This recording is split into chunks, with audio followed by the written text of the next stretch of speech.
ஒரு மனைவி வந்து கணவனாரை குறித்து ஏதாவது ஆலோசனை கேட்க வந்துச்சுன்னா, பாருங்க சூடு வச்சிருக்கிறாரு, பாருங்க பாருங்க எவ்வளவு பிரச்சனை பண்ணிருக்காரு, பாருங்க கெட்ட வார்த்தை பேசுறாரு, அப்படிங்க இப்படிங்க.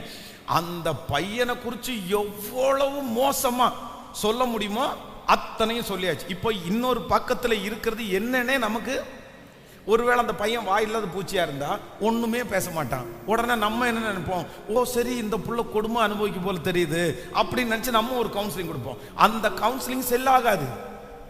உண்மையே பேசாம ஒரு கவுன்சிலிங் கொடுத்தா அந்த கவுன்சிலிங் படி எப்படி நடக்க முடியும்? வேதம் சொல்லுகிறது 2 தீர்க்கதரிசி, ஒன்னு கிழட்டு தீர்க்கதரிசி, இன்னொன்னு யங்ஸ்டர் தீர்க்கதரிசி.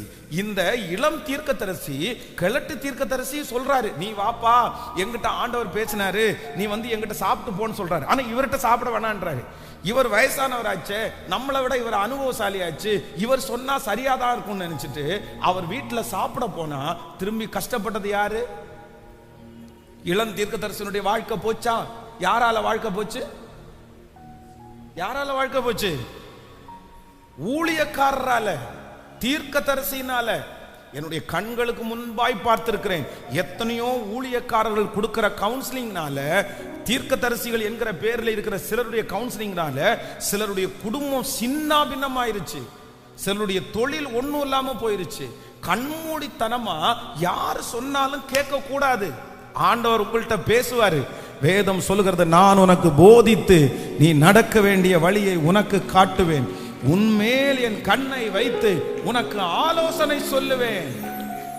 ஒரு பீரியட் வந்து ஃபர்ஸ்ட் பீரியட் வந்து ஊழியக்காரங்கள்ட்ட கேட்டு செய்யறது மாதிரி ஒரு பீரியட் இருக்குது.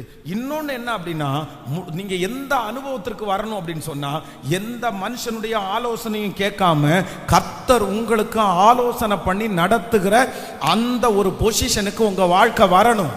அந்த ஒரு கிருபைக்கு நீங்க வரணும். டைரக்டா இது தப்பு இது சரி அப்படின்னு சொல்லி உங்களுக்கு ஐடென்டிஃபை பண்ற அளவுக்கு ஆண்டவர் ஒரு ஞானத்தை கர்த்தர் தரணும்.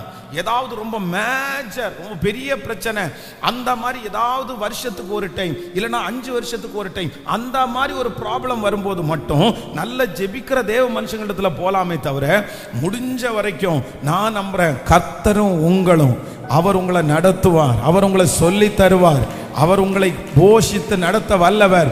அவருடைய கைடன்ஸ் தான் நமக்கு ரொம்ப ஆசீர்வாதமா இருக்கும். ஹல்லேலூயா! எத்தனை பேர் ஆமோதிக்கிறீர்கள்? ஆமென். ஆகாதென்று தள்ளினாலும் தலைக்கு மூளைக்கல்லாய் மாற்றுகிறவர்.